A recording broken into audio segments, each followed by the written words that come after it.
Hey guys, I'm Katie from It's a Creek Farm. Welcome back to the channel. We are a diversified farm in northern Wisconsin, zone 3B, and I'm here at my high tunnel. I'm going to tell you 5 things that I'm going to change in my high tunnel this year. Okay, so number 5 is right here.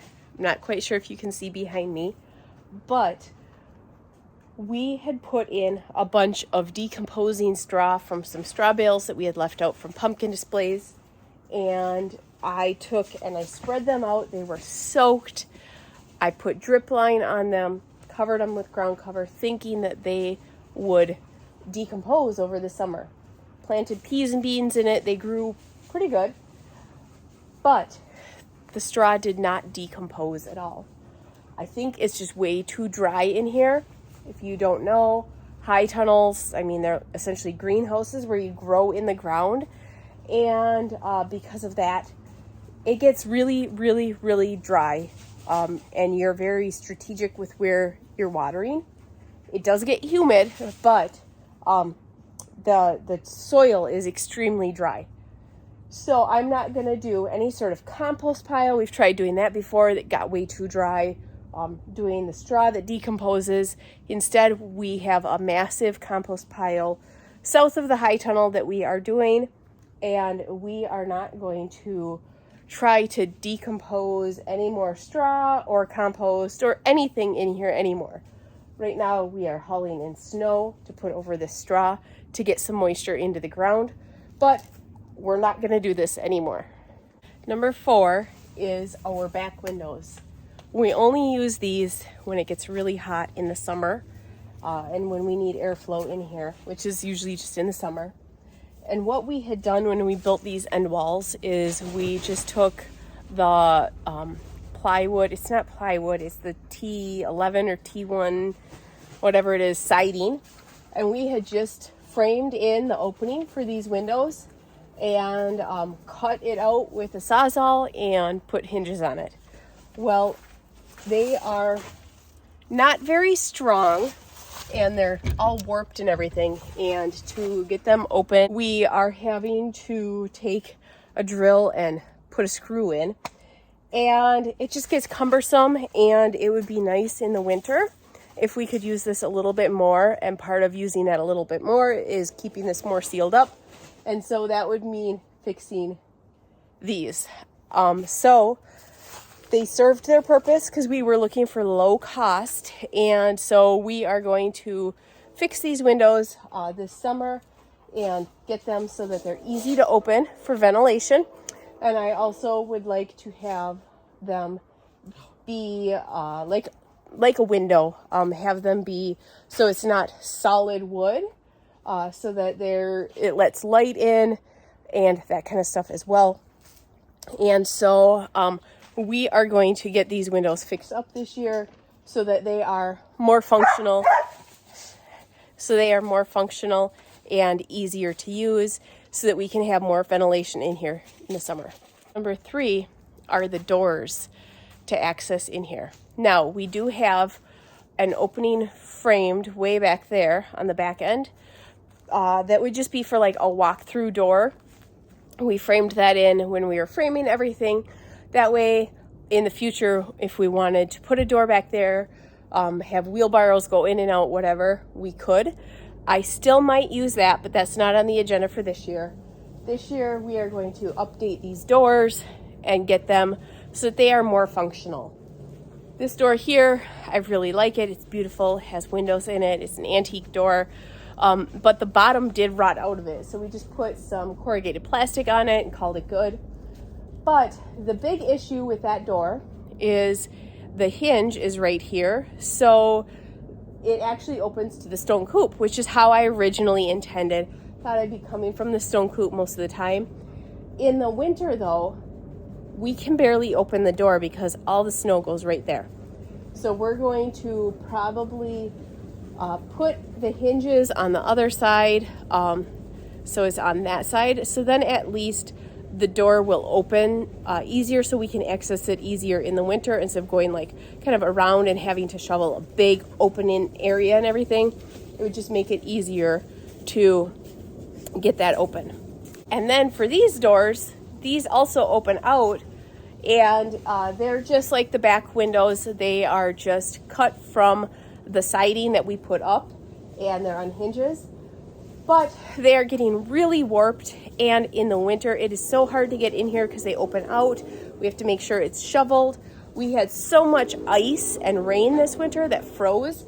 It is super, super, super hard to get those open, and we have to shovel and everything. So we're gonna switch those to sliding doors, and then let me show you from the outside my thoughts. Okay, so here from the outside, you can see how warped that door is, but we have to shovel all of that. And then in the summer, when we want the doors open, we have to put things in front of them. But then when a storm comes, we have to move them. So I would like to put these on sliders and have them slide. I do like having these solid because this is the west side.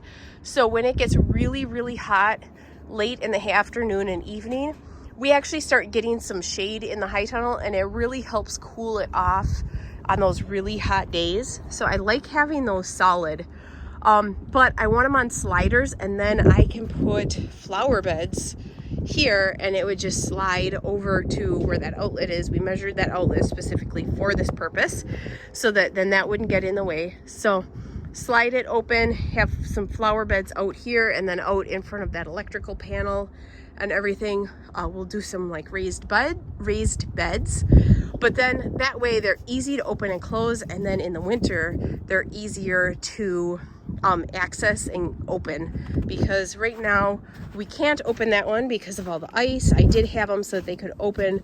That one opened part way, this one opened all the way, but there's a nice layer of ice down there, so that makes it difficult. Now, because this is the west side, having them open out is good in theory, because then the wind doesn't push them open when we have severe storms. So that was the reason why we had them swinging out. But when you're dealing with this much snow in the winter, it does make it hard to get in there and access in there. The number two thing I wish I would have done when we built this, and I had no clue, and I'm gonna fix it this summer, is I wish that when we built this, that we would have put a row of ground cover when we put in all the pipes and everything. I wish we would have put ground cover there to keep weeds from growing up. So I noticed this fall that the rubber gasket that holds on these, I don't know what they're called, but it keeps the sidewall from blowing in and out when we have windstorms or when we have wind.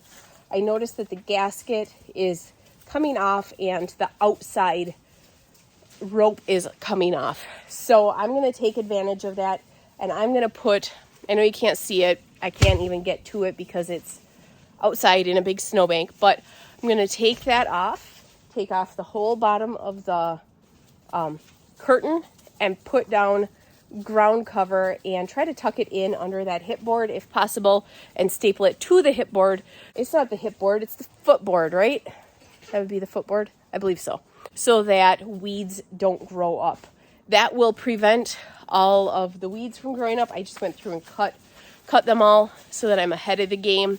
But that will stop all of that from growing up. I wish that we would have done that in the beginning, didn't even think of it, but I'm going to fix that this summer so that it doesn't get so overwhelming and it keeps pests down. And the number one thing I'm going to change in my high tunnel this year is I'm going to switch from the typical poly tomato trellis, string, wire, whatever you call it. There's green stuff that we have too. I'm going to switch from that to decomposable twine, tomato twine, so that when we are cutting and everything, we can throw everything in a compost pile, throw it in for the chickens, whatever, and we don't have to spend hours and hours and hours going and picking up all of this white twine. We can throw it in the dumpster, not have to recycle it. There's so many reasons, but it really does. I spent like an hour this morning going and just picking up little pieces of it that had been cut. And we have garbage bags full of it because you use it for every single plant. So that is the number one thing I'm going to change. It'll make life so much easier. It's better for the environment, and it's less stuff that we have to throw away because it'll just decompose. So those are the top 5 things that I'm changing in my high tunnel this year to try to be more efficient and to have things work around me more smoothly. And we've been in this high tunnel now for 4 years, I believe. And this will be our 5th growing season in it. And I feel like we're really starting to get in the swing of things. And now that we've experimented all different ways, we have the experience, we know what we want to change, and that's what we're going to do. All right, that is it for today's video. Thanks for tuning in. We'll see you guys next time.